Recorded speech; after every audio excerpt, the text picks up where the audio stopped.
ऐसा ना हो कि हमारे हाथ से सारा समय सरक जाए और हम इतना वेस्ट कर दें पूरा पूरा समय, उसका इतना दुरुपयोग कर दें कि हम कुछ न कर ना सकें अपने लिए। चूल्हे पे जला हुआ, चूल्हे पर रखा हुआ जल का पात्र जब गर्म हो रहा होता है जल, तो भाप बन रहा होता है जल, और वो आकाश में बिखर जाता है। जल जो अग्नि के संपर्क में आ गया, जल भाप बनकर आकाश में बिखर जाता है और वो कहीं वातावरण में घुल जाता है। सच मानिए वो लौटाया नहीं जा सकता। वो जल, वही जल, उतनी मात्रा में जल नहीं लौटाया जा सकता। हाँ, उस पात्र में भले कहीं और से जल डाल दें, लेकिन वो कितना उड़ गया। जैसे ही आप चूल्हे पे रखें जल और नीचे से लकड़ियां लगा दें, पानी उबालने लगें, तो वो जल भाप बनकर उड़ने लगेगा। धीरे धीरे धीरे करके भाप बढ़कर उड़ने लगेगा, खो जाएगा वो पूरे वातावरण में। उसी तरह से समय सरक रहा है, समय उड़ रहा है, उसी ढंग से समय हमारे हाथ से जा रहा है। और उसे सहेज के रखें। एक चार्ट बनाएं पूरा समय का प्रबंधन, किस समय में क्या करना है, थोड़े से समय में क्या करना है। पूरी योजना बने कि कब किस समय में क्या करना है। ये लौट कर नहीं आएगा। जो अब हाथ में समय अब भी जो है ये सरक रहा है। वो भोर कभी नहीं लौटी जो दोपहर बन गई, वो दोपहर कभी नहीं लौटी जो सांझ या रात बन गई, और रात कहाँ हाथ लगी जो प्रभात बन गई। इसलिए समय बड़ी मूल्यवान सत्ता है।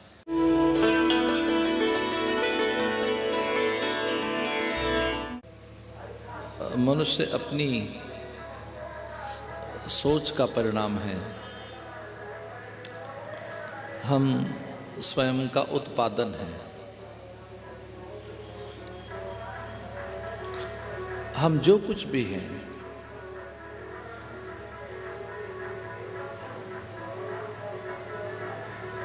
हमारी उपलब्धियां पूर्व की, हमारा पूर्व का श्रम साधन, जो भी हमारे पूर्व कृत कर्म हैं,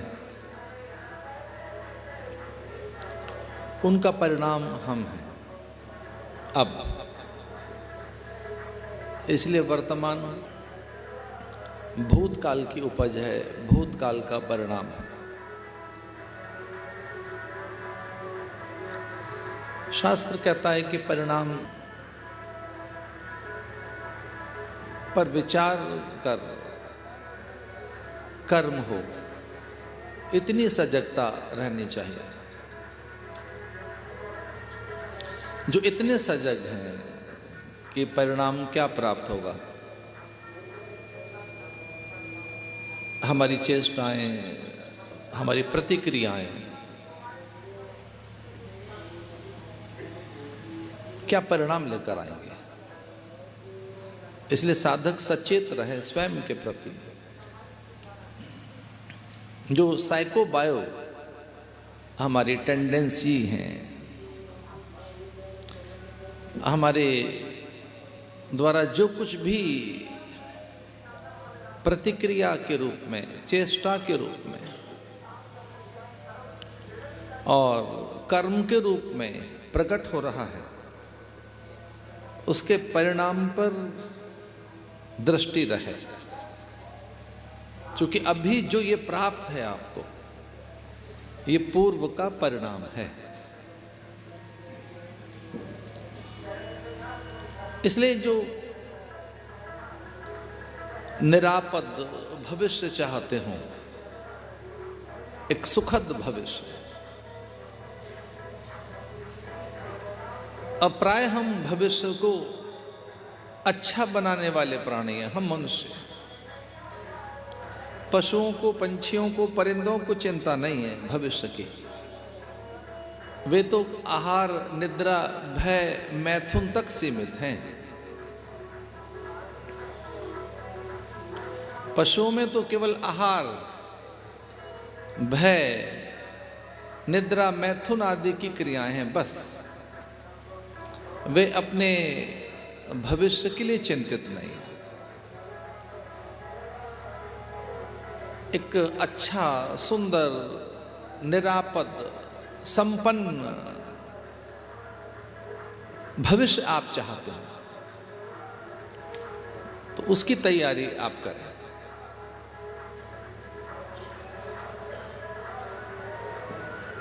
इसलिए जैसा जैसा आपका चिंतन होता है, जैसे आपकी प्रतिक्रियाएं होती जाती हैं, जो कुछ आप करते जाते हैं, उस सबके परिणाम के लिए भी तैयार रहो। अब तो वैज्ञानिक इतना भी कहने लगे हैं कि आप चुटकी बजाएं और उसमें जो स्पंदन पैदा होते हैं, अगर वो आवेग के साथ चुटकी बजाई गई है, आवेश में, उपहास में, तो उसके परिणाम अच्छे नहीं आते। ये सच है कि आप चुटकी बजा रहे हैं, ताली बजा रहे हैं, पर आपकी ताली में व्यंग है, उपहास है, उपेक्षा है, अवहेलना है, उसके मूल में कहीं निंदा है, तो उसके परिणाम अच्छे नहीं आते। वो तरंगे उस प्रकार का वातावरण बनाती हैं जो विषाक्त वातावरण होता है। अब वैज्ञानिकों ने यहां तक शोध की ध्वनि पर, सोच पर भी, जल के चित्र ले लिए उन्होंने। हम एक प्रवाह को जड़ रूप में भले ही देखते हो कि बस पानी है, बह रहा है, ये तो प्रपात है, निर्झर है, नदियां है, सलिला है, या ठहरा हुआ ये जलाशय में, या बिखरी हुई ये कोई एक पोखर या सरोवर। पर सच मानिए, जहां नित्य वंदनाएं, अर्चना है, त्रिकाल संध्या करते हैं लोग, या आदर है उस जल का, उस जल की प्रकृति कुछ और होती है, वहां कुछ और वातावरण होता है। इसलिए हमारे महापुरुषों ने कहा कि तीर्थ पैदा किया जाता है, तीर्थ होते नहीं है, तीर्थ बनाए जाते हैं। तीर्थ तो पैदा किया जाता है, तीर्थ होता नहीं। तीर्थत्व तो जागृत किया जाता है। तो आप जो सोचते हैं उसके परिणाम आपको प्राप्त होंगे और समाज को, अन्य। आपके अंतःकरण से अपरिचित नहीं रहता पशु, वे अत्यंत संवेदनशील होते हैं। श्वान जो बहुत निकट है मनुष्य के, भैंस, गाय, बैल, ये सब पंछी, परिंदे, और तो और पेड़, आंगन का। आप खिन्न हैं, उदास हैं, व्यथित हैं, शोक में हैं, उसकी प्रकृति बदल जाएगी। पेड़ों के पेड़ उदास हो जाएंगे। आप गहरी चिंता में हैं, शोक में हैं, पेड़ के पास भी शोक छा जाएगा। एक सूक्ष्म कोई गंध मृतक की रहती है, एक अज्ञात द्रव्य, एक अनाम, अपरिचित, अज्ञात कोई एक ऐसा द्रव्य, कोई एक ऐसा, पूरे परिवेश में कोई गीलापन रहता है तब तक जब तक शुद्धि न हो। इतना सूक्ष्म विज्ञान है ये सूतक और पातक का, इतना सूक्ष्म विज्ञान है कि सूतक की अवस्था क्या है, पातक की अवस्था क्या है, और शरीर में भी कौन सी अवस्थाएं कब कैसी हैं। इसलिए व्यक्ति साधना के द्वारा उच्चतम अवस्था को प्राप्त हो सकता है।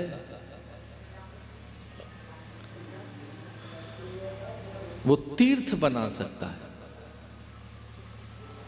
उसमें दैवत्व जग सकता है। और हमारी संस्कृति तो दावा करती है कि उसे ब्रह्मानुभूति हो सकती है, वो स्वयं ब्रह्म हो सकता है। ब्रह्मविद ब्रह्मैव भवति। वो स्वयं सत्योपलब्ध हो सकता है, ईश्वरोपलब्ध हो सकता है। साधना के द्वारा वह विराट हो सकता है, अनंत हो सकता है। साधना के द्वारा वो पूरा विराट हो सकता है। जन्म से ही योग्यता प्राप्त है उसे अनंत होने की। हम उसके अंश हैं, उससे विलग नहीं है। एक बार जरा उससे जुड़े तो फिर बहुत बड़ी विभूति बन जाएगा ये जीवन, बड़ी विभूति। बस योग के साथ जोड़ना है, चूंकि हम उसके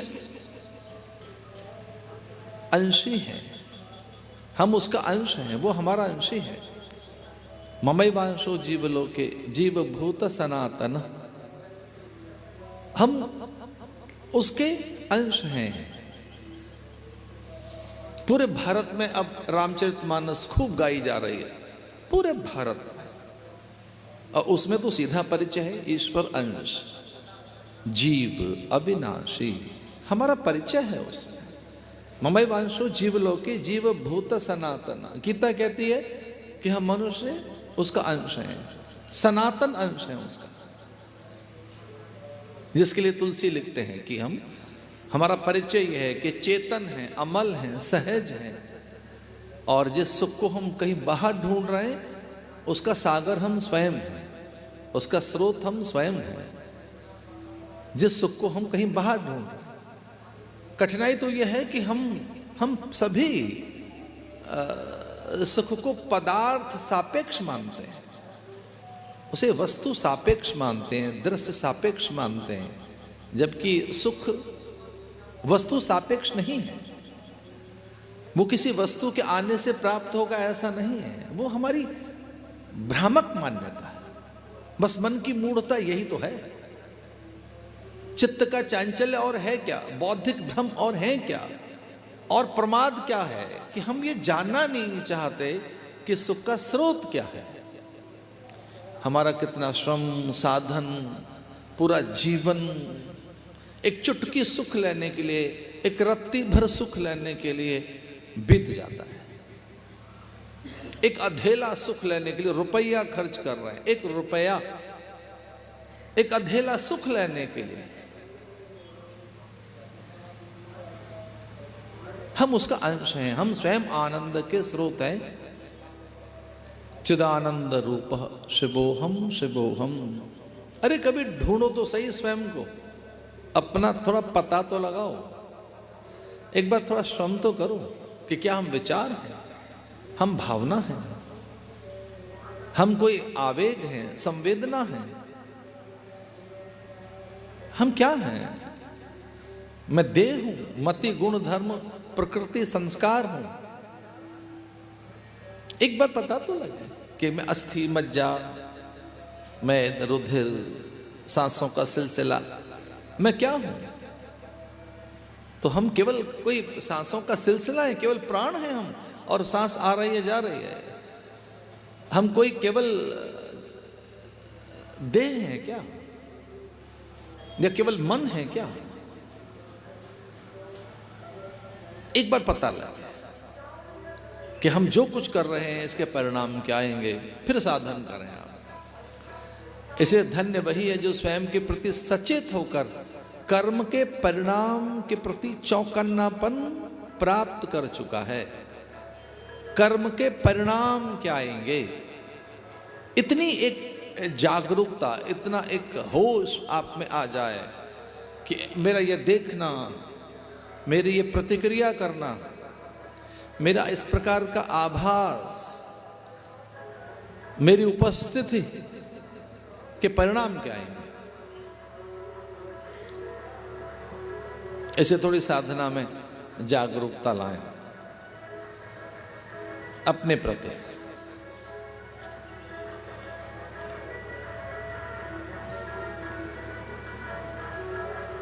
मैं बता रहा था कि हम अपनी सोच का परिणाम हैं।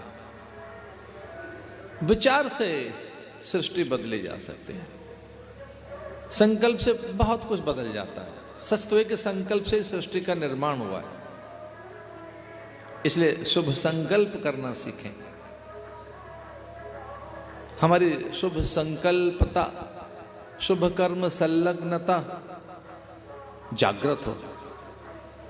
शुभ कर्मों में संलग्नता, हर पल हर घड़ी हमें शुभ कर्म प्रीति, शुभ कर्म संलग्नता रहे। वेदांत कहता है शुभेच्छा, ये पहली भूमिका है। सुविचारणा, शुभेच्छा। वेद कहता है तन्मय मना शुभ संकल्प मस्तु। यहां से आरंभ करो कि हम अच्छा संकल्प करने वाले प्राणी बने। शुभ संकल्प करना हमको आए। अरे मन शुभ संकल्प कर, तन्मय मना शुभ संकल्प मस्तु। अरे अच्छा सोच, अच्छा विचार करना है, अच्छा चिंतन करना है। और सच तो यही है कि कई बार बड़ी अट्टालिकाओं में भी छोटे मन का आदमी हो सकता है और किसी झोपड़ी में भी एक बड़े मन का प्राणी हो सकता है। जो बड़प्पन है वो तो विचारों से मिलता है, वो चरित्र से मिलता है, धन से नहीं मिलता है। अभी तक भी इस धरती पर अर्थ से कोई प्रतिष्ठित नहीं हुआ है। अभी तक भी कोई धनवान व्यक्ति पूजित नहीं हुआ है धन के कारण। हाँ, वो उसे कोई यश मिल गया होगा, एक बड़प्पन इस दृष्टि से मिल जाता है, बड़े धनवान हैं, पर उसमें कोई श्रेष्ठता है, महानता है, वे वंदनीय है, पूजनीय है, ऐसा नहीं है। अभी तक भी इस धरती पर अर्थ के कारण किसी को प्रतिष्ठा नहीं मिली है। प्रतिष्ठा किसी और कारण से मिलती है। इसे वो कारण क्या है? और प्रतिष्ठा के लिए, अधिक आदर के लिए, चर्चित और ख्यात होने के लिए, शीर्षस्थ और शिखरस्थ बनने के लिए शुभ कर्म न करो। वो अपना स्वभाव बनाओ। स्वभावतः आप उदार हो, स्वभावतः परदोष दर्शन का आप में अभाव रहे। स्वभावतः विनम्र हैं आप, स्वभावतः वो स्वभाव बनाइए। इसलिए मैं आज से एक विषय आरंभ कर रहा हूं और वो विषय है कि हम जीवन का प्रबंधन करें, दिव्य जीवन का निर्माण करें। इस पर कोई चर्चा करेंगे। दिव्य जीवन का निर्माण करें, जो जीवन है दिव्य बने। Life should be divine. हमारा जीवन दिव्य होना चाहिए। हमारा जीवन वही होना चाहिए जो संभावनाएं हमें प्राप्त हैं उन्हें उजागर कर लें। एक बात पर ध्यान दीजिए, मनुष्य केवल एक ऐसा प्राणी है जिसके पास अंतहीन संभावनाएं हैं। मनुष्य एक ऐसा प्राणी है जिसके पास संभावनाओं की अनंतता है, अंतहीन संभावनाएं। अन्य पशुओं के पास नहीं, प्राणियों के पास नहीं, जो अंडज, पिंडज, स्वेदज, वो इस तरह से जिनकी श्रेणियां बताई गई हैं कि वो अंडज हैं, पिंडज हैं, स्वेदज हैं, जरायुज हैं, या फिर उनको जलचर, थलचर, नभचर कहें, उन्हें कुछ और कहें, वो जड़ वर्ग कहें, वनस्पति वर्ग कहें, उन्हें पशु पंछियों की संज्ञा दें, कुछ भी कहें। बस इसको ये पंक्ति याद रखनी है आपको। ये कुछ अद्भुत बात ऋषियों ने कही है कि मनुष्य के पास संभावनाएं अंतहीन हैं, पॉसिबिलिटी बहुत है, अपॉर्चुनिटी बहुत है। कम अवसर हाथ में नहीं है हमारे। एक बार अवसर हाथ आएगा, नहीं भाई, अनंत अवसर, अनंत संभावनाएं हमारे पास हैं। एक कोई अपॉर्चुनिटी मिलेगी, एक कोई अवसर मिलेगा, एक अवसर मिलना है हमको, ऐसा नहीं है। अंतहीन संभावनाएं, अपार संभावना। जीवन दिव्य बनाए, दिव्य उन संभावनाओं को ढूंढे जिसमें जीवन का निर्माण हो सकता है। और ध्यान रहे, जिस दिन संभावनाएं ढूंढने निकलोगे, वो प्रखर मुखर होकर, वो चैतन्य और जागृत होकर आपके सामने खड़ी होंगी। जो साधन आपको चाहिए महानता के लिए, श्रेष्ठता के लिए, जो साधन आपको चाहिए भगवत्ता के लिए, अपने भीतर के चैतन्य को जगाने के लिए, वो सब आपको प्राप्त हैं। सच तो यह है कि अपयश में भी, अपमान में भी, तिरस्कार में भी, अभाव में भी वो साधन न धूमिल होते, न वो छिपते, और न वो किसी आवरण के द्वारा ढके जा सकते, बल्कि उन समय में, उस समय में वो और प्रखर होते हैं जब तिरस्कार है, अपमान है, निंदा है, अभाव है, रोग है, अपनों के द्वारा उपेक्षा है। वो तो आध्यात्मिक योग है भैया, उनसे बड़ा और आध्यात्मिक योग कोई हो ही नहीं सकता।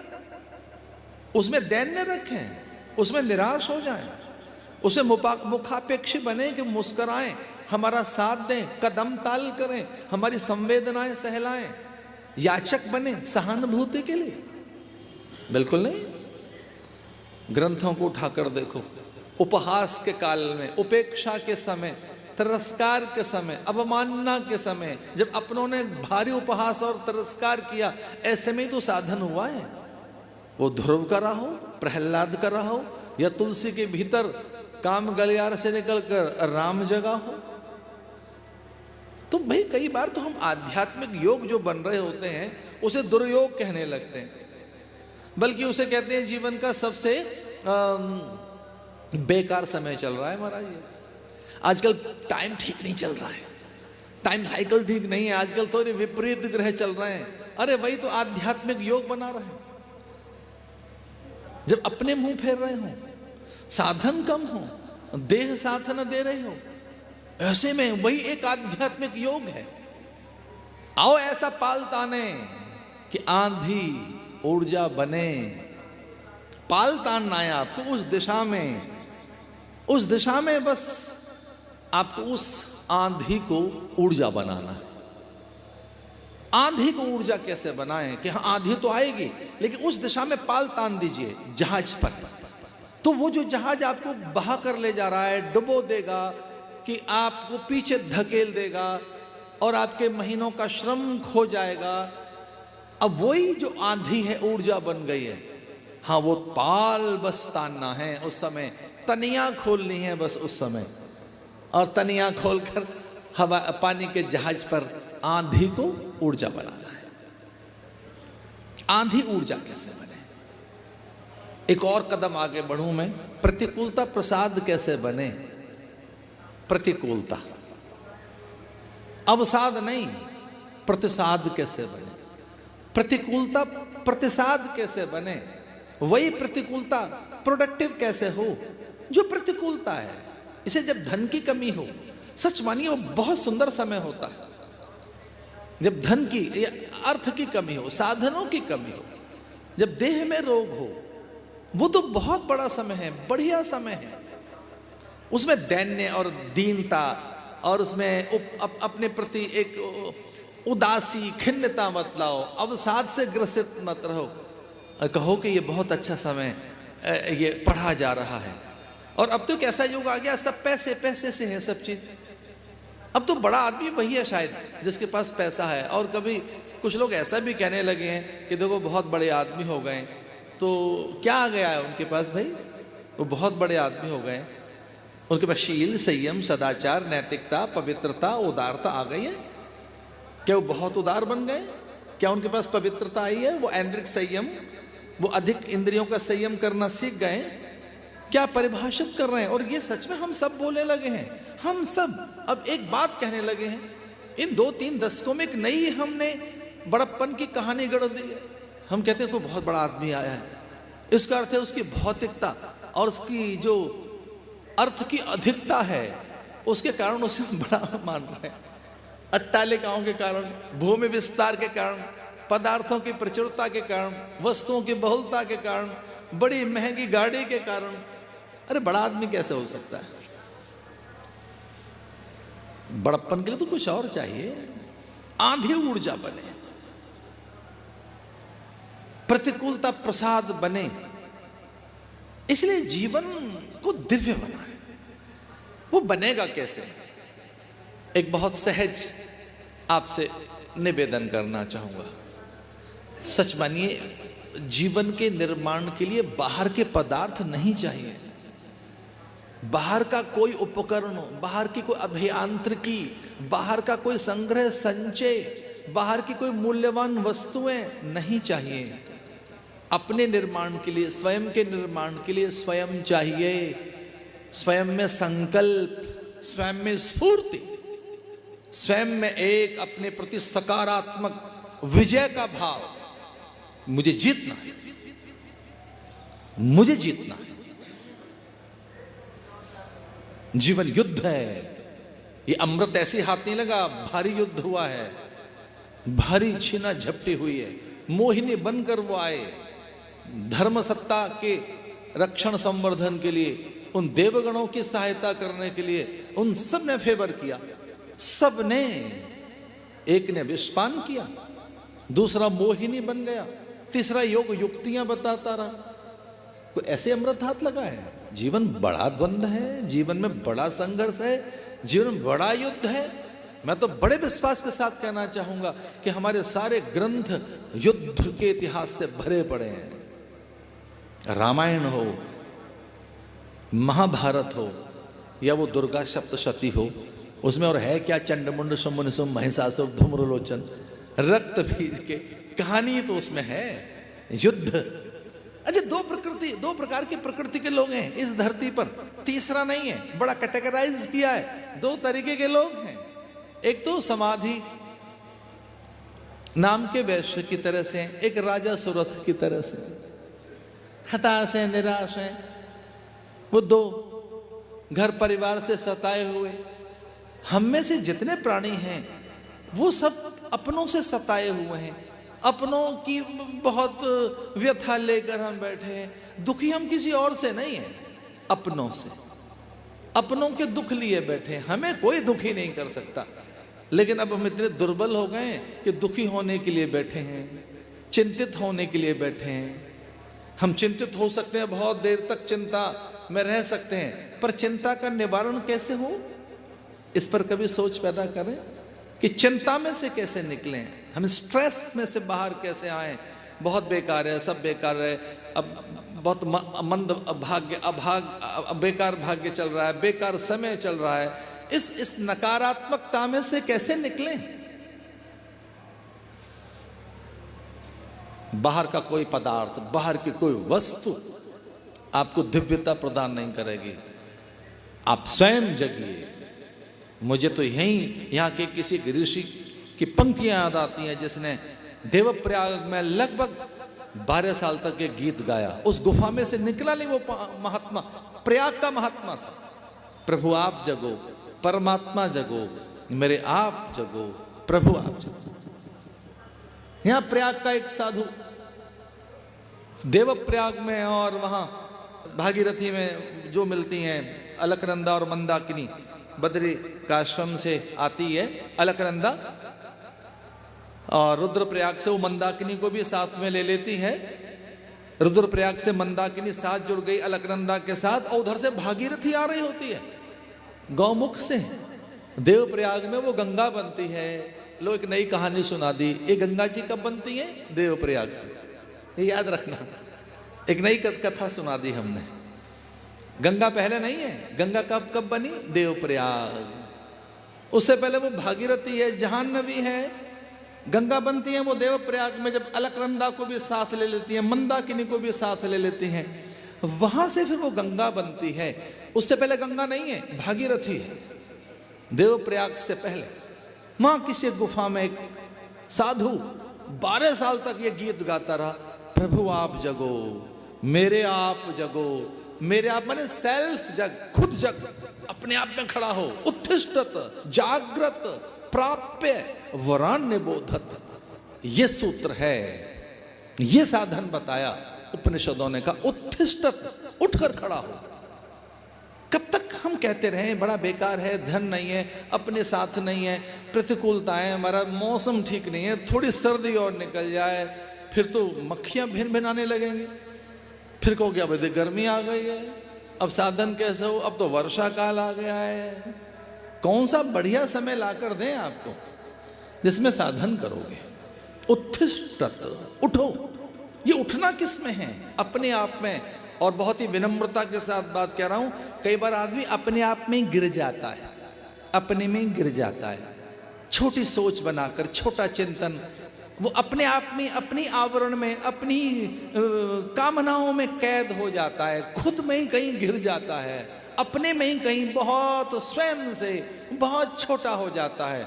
इसलिए उपनिषदों ने कहा उत्तिष्ठत, अरे उठ, और उसके बाद कहा जागृत, जगना बाद में। और ऐसा नहीं होता है कि आदमी पहले उठकर खड़ा हो और बाद में जगे, पर उपनिषदों ने ऐसे ही कहा कि इसको जगाएंगे बाद में, पहले से खड़ा कर दें। उपनिषद कहते हैं इसे खड़ा कीजिए पहले, ये इतना गहरा सोया हुआ है। अच्छा, कुछ लोग तो सोए नहीं होते, उन्हें ध्यान है कि सवेरा भी है, पंछी भी चहचहा रहे हैं, अब सूरज भी आने वाला है, घर के लोग भी बातचीत कर रहे हैं और उन्हें सब पता है और वो सो रहे हैं। सच तो है वो सोने का बहाना कर रहे हैं, उनमें उतनी सामर्थ्य नहीं कि उठकर खड़े हो जाएं। वो इतना प्रमाद है उनके भीतर कि पंछी चहचहा रहे हैं, सूरज की किरणें आ गई हैं, अपने लोग भोर की चर्चा कर रहे हैं, एक पुरुषार्थ पैदा हो रहा है, लेकिन आदमी सोया हुआ है और वो एक अज्ञानता के आवरण में कि मैं तो सो रहा हूं अभी। उनके लिए बात कही उत्तिष्ठत, जागृत, प्राप्य वरान्य बोधत, अरे उठ और जग, अपने आप को पहचान, अपने स्वरूप को उपलब्ध हो, अपनी ऊर्जा को पहचान और अपने को ईंधन बनाइए। एक कोई वैज्ञानिक लिखता है कि इस धरती पर जो रॉकेट लॉन्च कर रहे हैं, जो शटल भेज रहे हैं, अंतरिक्ष को चीरती हुई जो शटल जा रही हैं, स्पेस में दूर मंगल तक जो यान पहुंचे हैं, चंद्रमा तक जो आदमी पहुंचा है, वो व्यक्ति के संकल्प से वो कैसा ईंधन रहा होगा। एक तो रॉकेट में ईंधन है, एक तो वो जो सैटेलाइट जा रही हैं और शटल जा रही हैं आकाश में और ऊपर के चित्र ले रही हैं, वहां के पूरे अंतरिक्ष के अंतःकरण का अध्ययन कर रही हैं वहां। लेकिन वो ईंधन कौन सा है? वो नीचे से व्यक्ति ने संकल्प किया, यहां से योजना बनाई, यहां से वो उसको कमांड दी है, यहां से कमांड दी नीचे से। मैंने ऐसी कुछ प्रयोगशालाएं देखी हैं भारत में भी और विदेशों में भी। वो कुछ प्रयोगशालाएं देखने का मुझे अवसर हाथ लगा कि किस प्रकार से वो विमानों को नियंत्रण कर रहे हैं, वो किस प्रकार से सैटेलाइट को संदेश भेज रहे हैं और पल पल के वहाँ के संदेश वो कैसे प्राप्त कर रहे हैं। एक दो बार ऐसा मुझे अवसर हाथ लगा, यहाँ से कमांड दे रहे हैं, वो यहाँ से संदेश भेज रहे हैं, यहाँ से चौकन्ना व्यक्ति एक पूरी योजना बनाकर और अंतरिक्ष में मनमानी कर रहा है। क्या ईंधन है हमारे पास, बड़े गजब की ऊर्जा है हमारे पास, उसका प्रयोग नहीं कर रहा है। एक संयोग ऐसा बना कि आइंस्टीन के नगर में मुझे जाने का अवसर मिला, आइंस्टीन के यहाँ, और वहाँ के उत्साही कुछ भक्त लोग मुझे उसके स्थान तक ले गए कि महाराज चलो आइंस्टीन का घर दिखा लाएं आपको, जिसने ये बिजली बनाई है, आइंस्टीन ने, जिसने ये बिजली पैदा कर दी। और ये जो ध्वनि यंत्र चल रहे हैं, ये ध्वनि विस्तारक यंत्र, महाराज इनके परिणाम क्या आए हैं ये तो रात को 2:30 बजे के बाद पता लगता है, 3 बजे के बाद। ये माइक क्या परिणाम लेकर आया है। आइंस्टीन के घर चले गए और वहां उसने उसकी एक कोने में लिखा हुआ है, जगह जगह उसके वाक्य लिखे हुए हैं, पर एक जगह उसने लिखा है बहुत ही प्रमुखता के साथ, एक उसका वाक्य लिखा हुआ है कि मेरे हाथ तो केवल इतना लगा है जैसे सागर के तट पर कोई पहुंचे और एक मुट्ठी रेत उठाए, कोई सागर के तट पर पहुंचे और एक मुट्ठी